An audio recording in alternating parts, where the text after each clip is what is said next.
ते पी काय त्याचं टोपणनाव PK, त्याला कसं चितपट केलं हे आपल्या सर्वांच्या समोर आहे.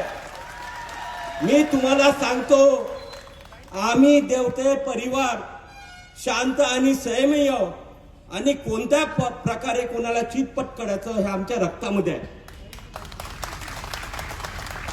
देवते परिवारामध्ये तिसऱ्या पिढीला करण देवते म्हणून लोकांनी विश्वास दाखवला, आशीर्वाद दिला. आणि तुम्ही म्हणता बिचारा. अरे येणाऱ्या या निवडणुकीमध्ये आपण या, तुम्ही बघा काय तुम्ही केलं. मी तुम्हाला विश्वास देतो, हा करण देवते येणाऱ्या वरोरा भद्रावती नगर परिषद मध्ये भारतीय जनता पक्षाचा नगर अध्यक्ष निवडून आणेल, हा आपल्याला विश्वास देतो. ज्या प्रकारे आपण बघितलं, आम्ही लोकांच्या हितासाठी काम करतो, आम्हाला लोकांच्या कामासाठी तळमळ आहे. स्वर्गीय संजयजी देवते साहेब 20 वर्ष आमदार होते, 4 वर्ष मंत्री होते, पण आज जर आपण बघितलं की त्यांनी 20 वर्षामध्ये एक वरोरामध्ये आपलं घर बांधलं. आणि आज आपण जर इतिहास बघितला, 5 वर्षामध्ये या लोकसभेमध्ये 3 ते 4 घर कोणाचे आहे? तर हे लोकांसाठी जगत आहे की स्वतःच्या स्वार्थासाठी, हे आपण सर्वांनी बघितलं पाहिजे. आम्ही लोकांच्या हितासाठी, लोकांच्या कामासाठी तळमळ करतो. आम्ही स्वतःच्या स्वार्थासाठी कधी बघत नाही. देवते परिवाराने आजपर्यंत आपण जर बघितला असेल इतिहास, 1970 पासून स्वर्गीय दादासाहेब देवते असतील, संजय बाबू देवते असतील, त्यानंतर आपण सर्वांच्या आशीर्वादाने आज मी या विधानसभेचं नेतृत्व करत आहोत.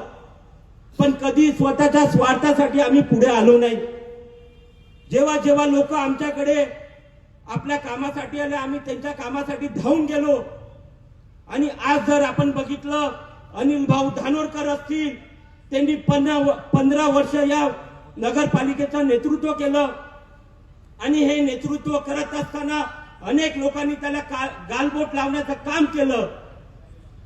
आज जे रविभाऊ शिंदे यांनी भाषणामध्ये सांगितलं की खासदार मॅडमला खासदार बनवण्यामध्ये सर्वात मोठा सिंहाचा वाटा असेल तर तो अनिल भाऊ धानोरकर यांचा आहे. कारण की अनिल भाऊचा स्वभाव, मी त्यांना 3 महिन्यापासून त्यांच्या सोबत फिरत आहोत, त्यांच्या सोबत आमच्या बैठका होत आहे. पण मी बघितलं ज्या प्रकारे धानोरकर परिवाराचा मी 15 वर्षापासून इतिहास ऐकला, पण अनिल भाऊला भेटल्यानंतर मला कळलं की अनिल भाऊ मध्ये जे गुण आहे ते गुण त्यांच्यामध्ये कधीच नव्हते. आजपर्यंत अनिल भाऊनी आपल्या भद्रावती शहरासाठी जे कार्य केलं, त्यांचा जो अनुभव होता, त्यांच्या अनुभवाच्या याच्यावर आम्ही भारतीय जनता पक्षाची आम्ही त्यांना तिकीट दिली. आणि येत्या 2 तारखेला आपल्या निवडणुका होऊ घातल्या. आपल्या सर्वांना विनंती आहे, ज्या प्रकारे आपण बघितलं देवेंद्रजी फडणवीस साहेब यांची आपली 29 तारखेला सभा झाली. जवळपास 150 मुस्लिम बांधवांनी आपल्या पक्षामध्ये प्रवेश केला.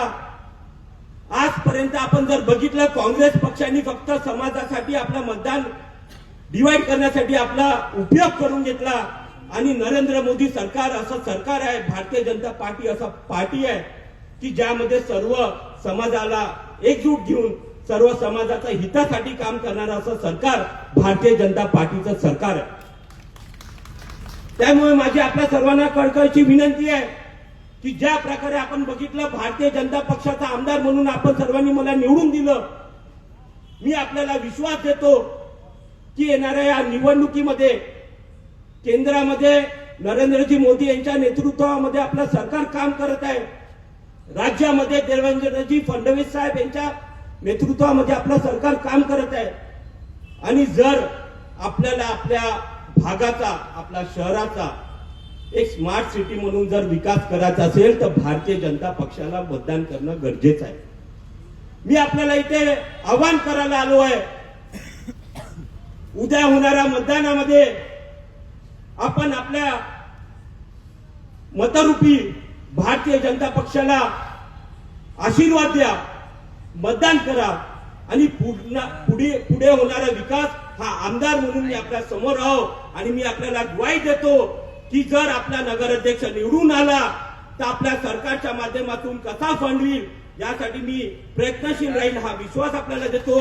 आणि आजच्या भाषणामध्ये ज्या प्रकारे खासदार मॅडमनी म्हटलं, मी खासदार आहे, विरोधी पक्ष नेत्या आमच्या सोबत आहे, पण मी आपल्याला सांगू इच्छितो की खासदार मॅडमही असेल तर डीपीडीसी आणि खनिजचाच निधी आपल्याला देऊ शकते, पण राज्य सरकारचा जो निधी आहे तो आमदारच नगर परिषदला देऊ शकते. आणि खासदार म्हणून केंद्र सरकारचा निधी कोणताही नगर परिषदला भेटत नाही, हे आपल्या सर्वांना माहिती आहे. म्हणून येत्या 2 तारखेला होणाऱ्या या निवडणुकीमध्ये आपल्या सर्वांना मी विनंती करतो की आमचे नगराध्यक्षाचे उमेदवार अनिल भाऊ धानोरकर आणि सर्व 14 प्रभागाचे उमेदवार 29 उमेदवार यांना प्रचंड बहुमताने विजय करा. कमळ या चिन्हासमोरील बटन दाबा, या कमळ या चिन्हासमोरील बटन दाबून प्रचंड बहुमताने विजय करा. आणि विजय झाल्यानंतरची ग्वाही मी घेतो की कसा विकास करायचा हे मी आपल्या सर्वांच्या साक्षीने, आपल्या सर्वांच्या विश्वासाने मी ग्वाही घेतो की पूर्ण आपल्या शहराचा विकास करील, हा आपल्या सर्वांना विश्वास देतो. आणि इथेच थांबतो. धन्यवाद. जय हिंद, जय महाराष्ट्र.